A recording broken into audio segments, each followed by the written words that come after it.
Hello, my name is Violet. I'm an organizer with the Harvard out of Occupied Palestine Coalition, and welcome to our liberated zone. We've established this encampment at Harvard University to protest our administration's moral and material complicity in the genocide of what has now been over 34,000 Palestinian people in Gaza. So here's where I'm sleeping. It's been quite cozy and not too cold. This part of the camp has our kitchen tent where we take meals and get food, and where community members are able to drop off food, and kind of the meeting area for campers.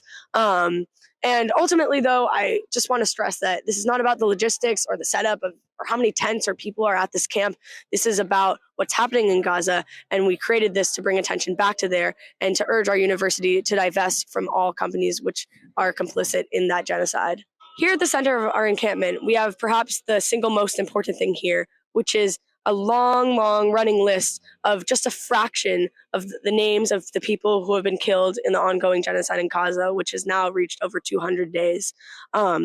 If you look closely, you can see that these names, many of them have the same last name, and these are entire families who have been slaughtered by Israeli occupation forces. I helped write these names, and something that stood out to me was just the same names over and over, the same last name. These are whole families whose, their family trees have stopped now because of Israeli violence, which is funded by our university and our government. So here lining the walkway, we have, again, just a few of the people who have been killed in Gaza. This is very important installation because it shows that these people are more than just names, they're more than just numbers and statistics, but they're people with families, with lives, with careers who have been brutally murdered by Israeli occupation.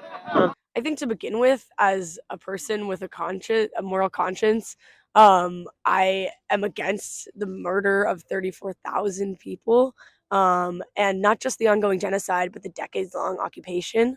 Also, as a Jewish person, this issue is particularly important to me, as I've seen the ways in which Jewish grief has been weaponized and Jewish safety has been co-opted to excuse this murder.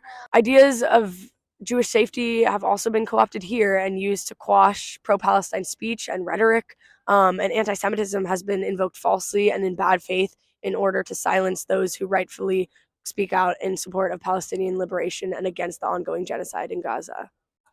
Many people try to frame this movement and encampments like this, which are happening across the country, as anti-Semitic.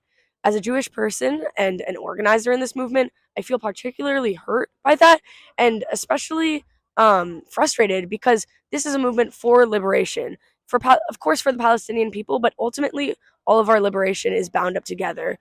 Nobody is free until we all are free, and this is, fundamentally an issue of human rights. It has nothing to do with hate and everything to do with dispelling hate. We are advocating against genocide, and everyone who accuses us of wishing to incite violence or being pro-genocide is completely wrong. In fact, we understand that one people's safety cannot rest on the subjugation of another people. We're interested in justice for everyone in the land and liberation for all.